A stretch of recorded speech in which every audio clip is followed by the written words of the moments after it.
Hey bafowethu, nayi-ke i-Orlando Pirates i-fixture five fixtures ezimnyama.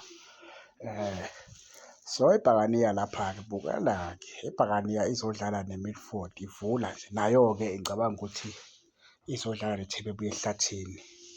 Kodwa i-advantage yayo ibhakaniya ukuthi izobe sidlala e-Orlando esigodini and bazobe bejabule kabi.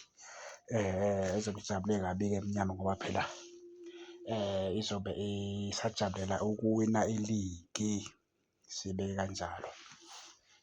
Ibuye-ke igame number 2 wayo izodlala namaZulu.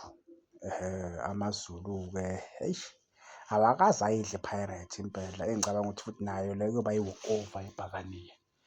Kuyoba yi-walk-over nje ibhakaniya elula kabi ngoba abaZulu balahluleka ukushaya i-Pirates. Kuzoba yi-cheaper, cheaper vele.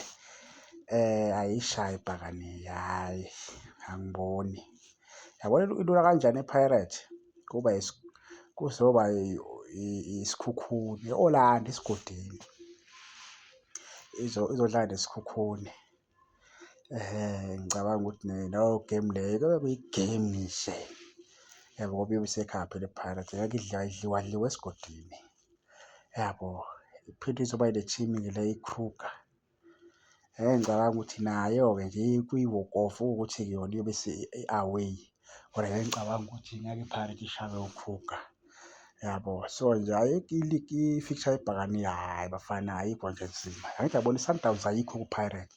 Ungathola ukuthi bose bedlale mhlampe next year ungathola nje ukuthi kanjalo.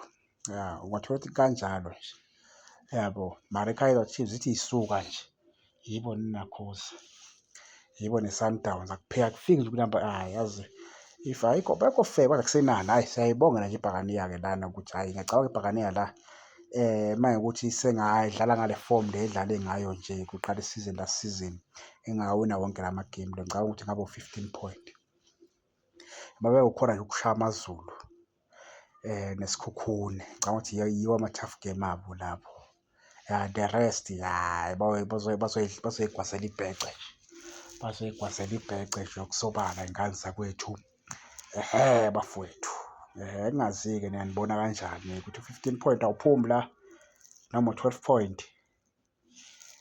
Kodwa nje hhayi emnyama ngiyayithemba. Ngiyayithemba-ke emnyama iy'ngane zakwethu. U-15 point bangaphuma nawo or 12 point, guarantee 12 ukhona la. U-12 ukhona impela yabo. So-ke njengoba futhi besayine kangaka-ke cha bona ukusayina abasayinile iy'ngane zakwethu kakhulu impela. Ngicabanga ukuthi kuzoba-booster kakhulu nakule sizini ezayo. Bazobhusteka iy'ngane zakwethu, hhayi ngibonge iy'ngane zakwethu.